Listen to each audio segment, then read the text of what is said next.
آج کے کسی عالم کی بات بتاتا تو لوگ انکار کو سینکڑوں سال کہتے ہیں بلخ میں قحط پڑ گیا، لوگ ہجرت کر کے سمرقند آ گئے، ایک سیدوں کا خاندان بھی آیا، ایک ایسی خاتون بھی آئی جس کے ساتھ 3 بیٹیاں تھی، بیٹا بھی کوئی نہیں، خاوند فوت ہو گیا، مسجد کے ساتھ مہمان خانے بنے ہوتے تھے، وہاں اس نے بچوں کو ٹھہرایا اور نکلی سمرقند میں کہ کوئی آدمی مل جائے۔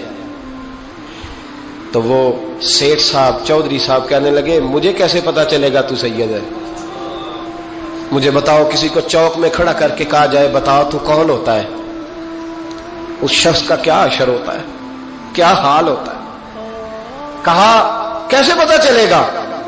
تو سید زادی نے اپنا پلو کھولا اور اپنے آنسو دونوں آنکھوں سے صاف کیے تو کہنے لگی اللہ تیرا بھلا کرے، میں ثابت نہیں کر سکتی کہ میں حضور کا خاندان، میرے پاس کوئی دلیل نہیں، میں نہیں بتا سکتی، چل ٹھیک ہے، چلی گئی۔ کسی نے بتایا کہ یہاں ایک یہودی بھی رہتا ہے، وہ بڑا سخی ہے، یا آتش پرست ہے، یا پارسی ہے کافر غیر، سخی بڑا ہے، اس کے پاس گئی، بیٹھی رہی، لوگ بیٹھے تھے، جب چلے گئے تو قریب گئی، کہنے لگی مجبور ہوں، پریشان ہوں، غریب نہیں ہوں۔ کہنے لگا بی بی تجھے کبھی دیکھا نہیں، سمرقند کی اتنی آبادی نہیں، میں سارے شہر، تو کون ہے؟ تو کہنے لگی تعارف نہ ہی پوچھے تو اچھا ہے۔ اس نے کہا چلو اگر پتہ چل جائے تو۔ کہنے لگی میں مسلمانوں کے نبی کی اولاد ہوں، مسلمانوں۔ اس نے کہا پیغمبر خدا کی اولاد؟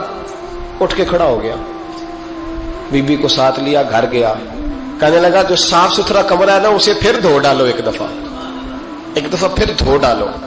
کمرہ دھلایا، صاف کرایا، پھر کہنے لگا بی بی میرے برتن زیادہ صاف ستھرے نہیں، میں نئے نہ خرید کے لا دوں۔ پھر نئے برتن لایا، پھر اپنے بچوں سے کہنے لگا اونچا نہ بھولنا کہ سیدہ فاطمہ کی شہزادیاں آئی ہیں، یہاں کوئی شخص اونچی بات نہ کرے۔ پھر کہنے لگا بی بی جو میرا بالکل طیب اور حلال رزق ہے نا یہ اس میں سے لنگر ہے، لیکن چونکہ میں غیر مسلم ہوں مجھے سلیقے نہیں آتے، جیسا تیسا بھی ہو نا اسے قبول کر لینا۔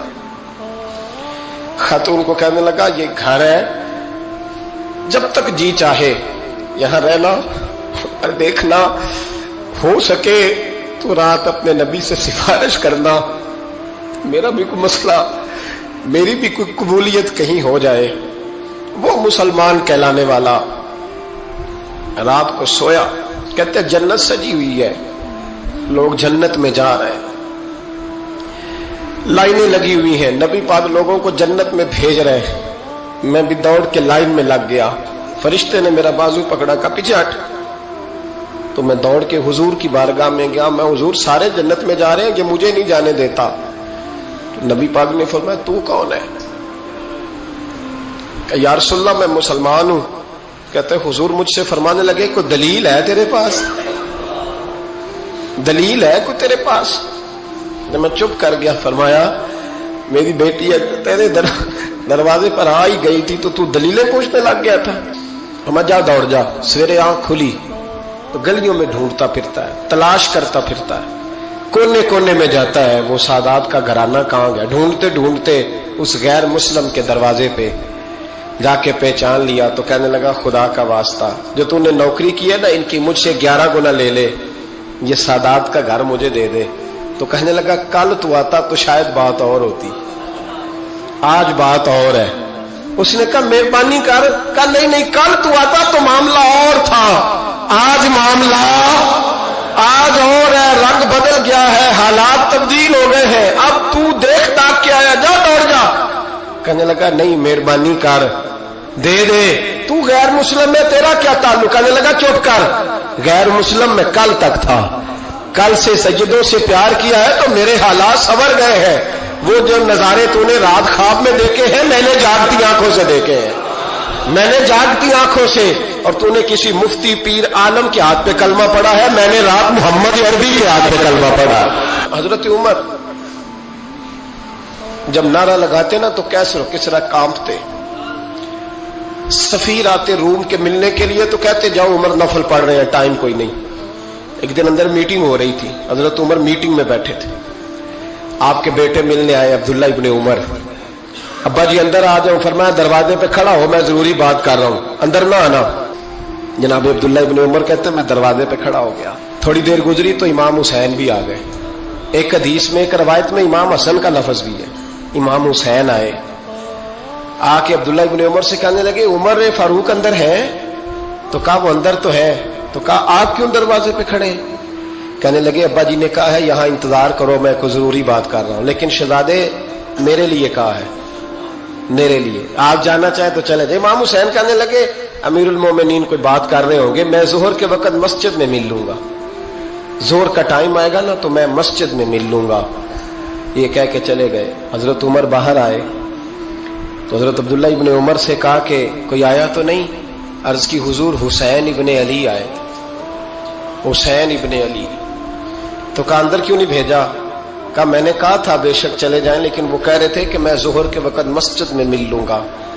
تو سیدنا عمر فاروق فرمانے لگے عبداللہ تجھے تیری مار ہوئے، حسین کو کیوں واپس بھیجا؟ پھر عمر، دنیا داروں کے سامنے ڈٹنا، کھڑا ہونا عمر پہ ختم ہے، لیکن جو اندر کی بات ہے نا، روح کی، جو عقیدت کی بات ہے، جو وفا کا رشتہ ہے، اس کو کون سمجھے؟ یہ جو روح کی مجبوریاں ہیں، یہ جو وفا کی مجبوریاں ہیں، اسے لوگ کیا سمجھیں؟ انہیں کیا پتا کہ مرشد کے بیٹے کے پیر چومنے میں حسن کیا ہوتا ہے؟ انہیں کیا پتا کہ جب استاد کا بیٹا گھر میں آتا ہے تو دل کرتا ہے مکان بیچ کے اسے دے دیں، اس کے باپ کی نیکیاں بڑی ہیں۔ جناب عمر فاروق دوڑے گئے، امام حسین کے دروازے پہ دستک دی، امام حسین باہر رکھا، شہزادے یار ملنے آئے تھے، بغیر ملے کیوں آ گئے؟ عرض کی کہ آپ مصروف تھے، آپ کے اپنے بیٹے بھی دروازے پہ کھڑے تھے تو میں واپس آ گیا۔ امام حسین کہتے عمر جذبات میں آ گئے، سر سے پگڑی گر گئی، کہنے لگے حسین میرے بیٹے کا اور حسین کا کیا مقابلہ؟ کیا اس کی ماں کا نام فاطمہ الزہرا ہے؟ کیا اس کی نانی کا نام خدیجہ الکبریٰ ہے؟ کیا اس کے نانے کا نام محمد مصطفیٰ ہے؟ اور پھر سر سے پگڑی اتری تھی، اپنے بال زور سے پکڑ لیے، کہنے لگے حسین میں نا مکے میں اونٹ چرایا کرتا تھا اور ڈنڈوں سے مار کھاتا تھا اپنے باپ سے، یہ جو آج ساری دنیا میں عمر کے نعرے لگتے ہیں یہ تیرے نانے کا صدقہ ہے۔ شہزادے میری وفا اور میری وفا میں جب تیرا دل کرے نا توڑ کے آ جایا کر۔ عمر تو لوگ، ایک دن امام حسین نے آ کے نا جناب فاروق اعظم سے کہا، خطبہ دے رہے تھے بچوں کی طبیعت شروع میں، پتہ نہیں کیا بات آئی امام حسین کے دل میں، کہنے لگے عمر نیچے اترو، یہ میرے نانا کا ممبر ہے۔ تو حضرت سیدنا عمر، سنو کبھی میرا بھی بچہ آ جائے تو میں کہتا ہوں اس کو پکڑو یار، بچوں کو تو نہیں نا جمعوں میں مطلب ذکر کیا جاتا، اترنا میرے نانے کا ممبر ہے۔ جناب عمر اتر کے نیچے کھڑے ہو گئے تو کہا جا کے اپنے نانے کے ممبر پہ بیٹھ۔ تو حضرت عمر رو پڑے، کہنے لگے شہزادے میرے نانے کا ممبر ہی کوئی نہیں ہے ہی نہیں، یہ ممبر یہ مصلی یہ تیرے نانے کی شان ہے، میرے نانے کا کوئی ممبر نہیں، تیرے ہی نانے کا ممبر ہے۔ تھوڑی دیر کھڑے رہے تو امام حسین کہنے لگے اچھا کوئی نہیں آپ کے نانے کا ممبر کا نہیں؟ کہا چلو پھر میرے نانے کے ممبر پہ بیٹھ جاؤ، چلو خیر ہے، کوئی نہیں آپ کے نانے کا؟ کہا نہیں۔ تو کہا کوئی نہیں پھر میرے نانے کے۔ جب حضرت عمر بیٹھے تو بڑا شاندار جملہ کہا، فرمانے لگے میں ممبر پر مرضی سے نہیں بیٹھا تھا، مجھے ابو بکر نے بٹھایا تھا، اور پھر حسین کے کہنے پہ میں اترا ہوں، اب مجھے حسین نے بٹھایا ہے، اب کسی کی جرأت ہے تو عمر کو اتار کے دکھائے، اب میں حسین کا تیری نسل پاک میں۔ یار کتنی بے شرمی کی بات ہے، لوگ امام حسین کو باغی کہے۔ وہ حضرت امام اعظم ایک باغ میں بیٹھے تھے، شاگرد ساتھ تھے، تو کتابیں بکھری ہوئی تھی، کچھ لکھا جا رہا تھا، بکھری ہوئی تھی کتابیں۔ امام محمد بھی بیٹھے تھے، امام ابو یوسف، کئی اور شاگرد بیٹھے تھے۔ تو جب لکھتے ہیں نا یہ لوگ تو حوالوں کی تلاش ہوتی ہے، کتابیں بکھری ہیں، صفحے بکھرے۔ بچے گیند کے ساتھ کھیل رہے تھے تو گیند اچانک باغ میں آئی تو ایک چھوٹا سا بچہ گیند لینے آیا تو امام اعظم اٹھ کے کھڑے ہو گئے۔ وہ بچہ گیند لے کے چلا گیا، کتابیں ساری پھر بکھر گئیں، جو گود میں رکھی ہوئی تھی وہ بھی نیچے گر گئیں، کچھ صفحے بھی گر گئے۔ تھوڑی دیر کے بعد وہ بچہ چلا گیا، امام صاحب بیٹھ گئے، پھر آیا، گیند گری آ کے باغ میں، تو وہ پھر بچہ لینے آیا، وہی بچہ، امام صاحب پھر کھڑے ہو، وہ کئی بار آیا، جتنی بار آیا کھڑے ہو گئے۔ کئی لوگ صبر نہیں کر پاتے، جلد باز ہوتے ہیں آج کل کے شاگردوں کی طرح، تو ایک شاگرد بول پڑے، کہنے لگے حضور وہ تو بچہ ہے 100 دفعہ آئے گا۔ اب 100 دفعہ کھڑے ہو گئے، فرمایا تو 100 کی بات کرتا ہے، یہ 1000 دفعہ بھی آیا تو میں کھڑا ہوں گا۔ کہا حضور بچہ ہے آپ کیوں کھڑے ہو گئے؟ فرمانے لگے معمولی بچہ نہیں، میرے استاد کا پوتا ہے، تو جس نے مجھے اللہ رسول کا نام بتایا اس کا پوتا ہے تو میں کھڑا نہ ہوں۔ اگر استاد کے پوتے کا یہ ادب ہے تو بتاؤ محمد عربی کے نواسے کا کیا ادب ہے؟ رسول اللہ صلی اللہ علیہ وسلم۔ لوگ سمجھتے ہیں ہم قائل نہیں ہیں وہ والی شہادت بیان کرنے کے جس میں کہتے ہیں ہائے حسین تو سکینہ تو زینب۔ ہمارے بزرگوں نے ہمیں یہ سبق، ہمارے بزرگوں نے ہمیں بتایا کہ امام حسین کی شہادت اس طرح بیان کرو کہ نوجوانوں میں جذبہ جہاد پیدا ہو، عورتیں صبر کا پہاڑ بن جائیں، اس طرح شہادت ہم وہ والی۔ لیکن ایک بات ضرور ذہن میں رکھیں، یہ جو لوگ کہتے ہیں نا بڑے مظلوم تھے پانی نہیں آ سکا، میرے سے حوالہ دیکھے جس نے دیکھنا ہے، میرے سے حوالہ دیکھے، میرے سے۔ حضرت امام حسین میدان کربلا میں تھے تو تھوڑی سی جگہ کھود کے نا امام حسین نے تو خندق کھودی۔ خندق کھودنا عرب کا رواج تھا، مدینے میں بھی خندق کھودی گئی، اس کا نام ہی جنگ خندق۔ تو خندق کھود کے نا آگ جلائی جاتی تھی، یہ حفاظت کا ایک ذریعہ تھا تاکہ دشمن نہ آئے۔ تو امام حسین نے اپنے خیمے کے سامنے خندق کھود کے اس میں آگ جلائی تاکہ پردہ رہے، عورتوں کے پاس کوئی دشمن نہ آئے۔ تو ایک شخص سامنے کھڑا ہو کے کہنے لگا حسین تو نے دنیا میں ہی آگ جلا لی ہے، معاذ اللہ ثم معاذ اللہ۔ کہنے لگا آگے تو آگ ملے گی، یہاں جلا لی ہے۔ تو امام حسین کہنے لگے میں حکم دیتا ہوں آگ کو کہ تجھے ابھی پکڑ لے۔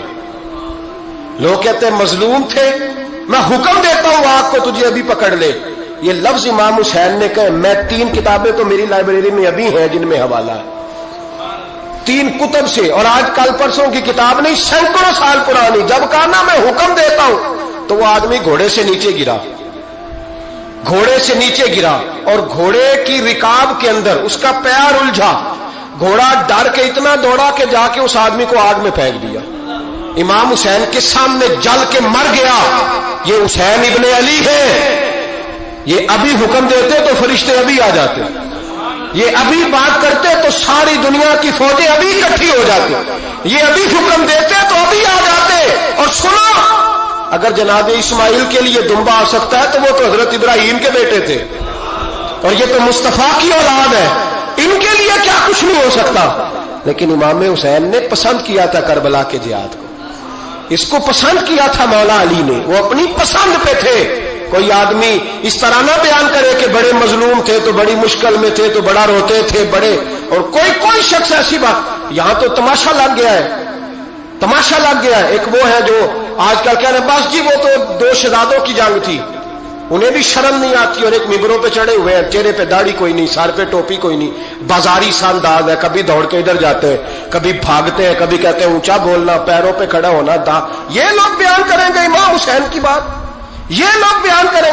بیبیوں کے مصائب پڑھ رہا ہوں، وہ اور بیبیاں ہوتی ہیں جو ہائے ہائے کرتی ہیں، واہ بیلا کرتی ہیں، یہ میرے نبی کا خاندان ہے، یہ میرے نبی کا خاندان ہے، نبی کا خاندان۔ میں حوالہ دکھاؤں گا، مجھ سے سنو حوالہ۔ حضرت سیدہ زینب نے سارے جنازے دیکھے، بھتیجوں کو، بھانجوں کو، سب کو شہید ہوتے دیکھا۔ عورتیں ڈرتی میت کو ہاتھ نہیں لگاتی، چیختی ہیں بیبیاں، لیکن حضرت جناب زینب نے پتہ کیا دیکھا تھا؟ وہ سننا ذرا۔ امام حسین کی لاش مبارک کربلا میں پڑی تھی، اور امام حسین کا سر کاٹ کے نیزے پہ چڑھایا گیا تھا، اور وہ بیبیوں کے سامنے خالی سر چڑھ رہا تھا، اور سینکڑوں میل کا سفر کر کے دمشق کے بازاروں سے گزرتا وہ سر گیا۔ آج میں سر کی بات نہیں کرتا، سر کی، آپ مرد ہیں، جوان ہیں سارے، یہاں کسی کا کٹا ہوا ہاتھ پھینک دیا جائے نا، ہاتھ تو لوگ چیخے مار کے دوڑ جائیں گے، بلکہ ہاتھ تو دور رہا، کسی کی انگلی کاٹ کے یہاں پھینکی جائے تو لوگ چیخے مار کے مرد دوڑ جائیں گے۔ لیکن کٹا ہوا سر دیکھا، لاشیں دیکھے، یزید کا دربار آیا، بی بی صاحبہ کو نا ایسے عورتوں نے اپنے حالے میں لیا ہے، سیدہ زینب وہاں بیٹھ گئیں، تو جب بولا نا یزید دربار میں، کہنے لگا کہ دیکھو اللہ نے عزت والوں کو عزت دی، معاذ اللہ ثم معاذ اللہ۔ اور میرے مخالفین کا کیا حشر ہوا جب اس نے دیکھیں نا، ایک آدمی مجبور ہے، مقہور ہے، اتنا لمبا سفر ہے، غربت ہے، پیاس ہے، بیماری ہے، کیا انداز ہے جب اس عالم میں یزید کے دربار میں اس نے گستاخی کی امام حسین کی۔ یہاں لوگ کہتے ہیں کسی کو کچھ نہ کہو، کہ کیوں نہ کچھ کہیں، جو سیدنا امام حسین کے بارے میں بات کرے گا زبانیں کھینچیں گے اس کی، جو صحابہ کے بارے میں بات کرے گا ہم کرنے دیتے ہیں؟ یہ کیا بات ہوئی؟ گستاخی کرنا، بے ادبی کرنا، یہ کون سا دین ہے؟ یہ تو تم بے دینی پھیلا رہے ہو۔ سنو، جب اس نے بے ادبی کی تو سیدہ زینب چپ نہیں رہی، بلکہ حضرت زینب بولی اور کھڑی ہوئی، اور آپ نے تلاوت کی قرآن مجید کی اور آیتیں پڑھی، کہنے لگی وَتُعِزُّ مَن تَشَاءُ وَتُذِلُّ مَن تَشَاءُ بِیَدِکَ الْخَیْرُ، اور آپ فرمانے لگی یزید تو کہتا ہے تیرے مخالفین پسپا ہو گئے، تجھے عزت ملی؟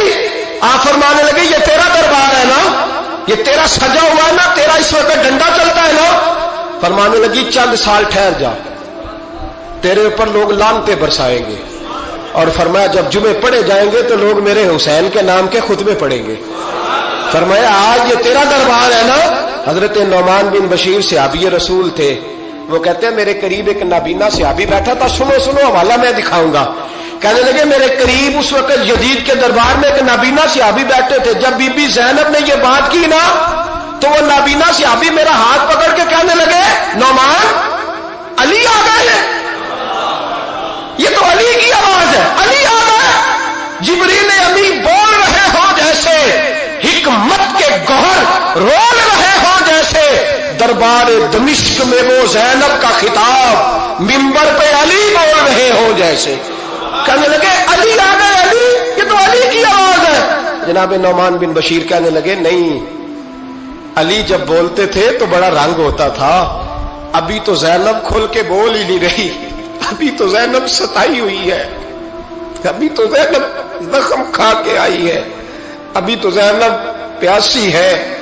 کاش زینب تر و تازہ ہوتی تو زینب خطبہ پڑھتی تو علی کی طرح گرجدار آواز نکلتی، یزید کے محل کانپتے، جبریل امین بول رہے ہوں جیسے، حکمت کے گوہر رول رہے ہوں جیسے، دربار دمشق میں بی بی زینب کا خطاب منبر پہ علی بول رہے ہوں جیسے۔ وہ مسکینوں کی طرح منتیں نہیں کر رہے تھے، ہائے پانی ان کا مزاج ہی نہیں تھا، بلکہ وہ دلیر لوگ تھے، دلیر، اور بر موقع بر محل بولتے تھے۔ یزید آیا دربار میں، جب یہ سارا قافلہ وہاں پہنچا تو یزید دربار میں آیا، اور جب وہ دربار میں آیا تو بادشاہوں کا طریقہ ہے، گاڑیاں، اب ہمارے بادشاہوں نے روٹر والی گاڑیاں رکھی ہوئی ہیں، وہ یوں چلتی ہیں، شور ہوتا ہے پیچھے۔ اس زمانے میں کہا جاتا تھا با دبا ملازہ ہوشیار، پیچھے ہٹ جاؤ، نعرے لگنے لگے۔ تو یزید کا ایک ناخلف بیٹا امام زین العابدین سے کہنے لگا تیرا باپ کہاں ہے؟ دیکھ یہ میرے باپ دادا کے نعرے، دیکھ میرے باپ کے نعرے، تیرے کدھر ہے؟ ابھی یہ بات شروع اس نے کی تھی کہ دمشق کی جامع مسجد میں زور کی اذان ہو گئی، اور جب مؤذن نے کہا نا اشہد ان محمد رسول اللہ، تو امام زین العابدین اس کا ہاتھ پکڑ کے کہنے لگے یہ میرے نانا کے نعرے لگ رہے ہیں، اگر تیرا ہے تو بتا، یہ میرے نانا کے نعرے ہیں۔ اور فرمایا تیرے باپ کے 2-2.5 سال لگیں گے، میرے نانے کے قیامت کے بعد بھی لگیں گے، میرے نانے کے نعرے قیامت کے یہ لگتے رہیں گے، لگ رہے ہیں اور لگتے تھے اور لگتے رہیں گے۔ میرے بھائی یاد رکھو، دلیری، ہمت، پہلی بات ان سے پیار کرنا ہے، دوسرا ان کی ہمت، ان کا مقام دلیری کرنا ہے، ان کا کام ہمت کرنا ہے، ان کا کام ڈٹ جانا ہے، کمزوری دکھانا اہل بیت کا طریقہ ہوتی۔ حضرت عباس کے بازوؤں میں درد ہوتی، جناب زینب پھر پریشان ہوتی ہیں کہ ہم تو اس بے حیائی کے خلاف لڑے اور امت ابھی یہ گند کر رہی ہے۔ جو چوکوں میں کھڑا ہوتا ہے نا عورتوں کو تاڑتا ہے، وہ یزید کے طریقے پہ عمل کرتا ہے۔ یہ دلائل ہے، آپ سوچ لیں، اندازہ کر لیں کہ ہم نے کس جماعت میں کھڑے ہونا ہے۔ اس لیے گند سارا نکالیں۔ امام حسین کا ایک پیغام آج اپنانا بڑا ضروری ہے۔ امام حسین نے سر سجدے میں کٹایا اور قرآن کی تلاوت نیزے کی نوک پہ بھی جاری رہی ہے، اس لیے آج کم از کم 10 نفل امام حسین کی سنت سمجھ کے ضرور پڑھیں گے انشاءاللہ۔ جنہوں نے روزہ رکھا بڑا اچھا کیا ہے، چلو جو نہیں رکھ سکے پھر بھی نفلی ہے، کوئی فرض نہیں،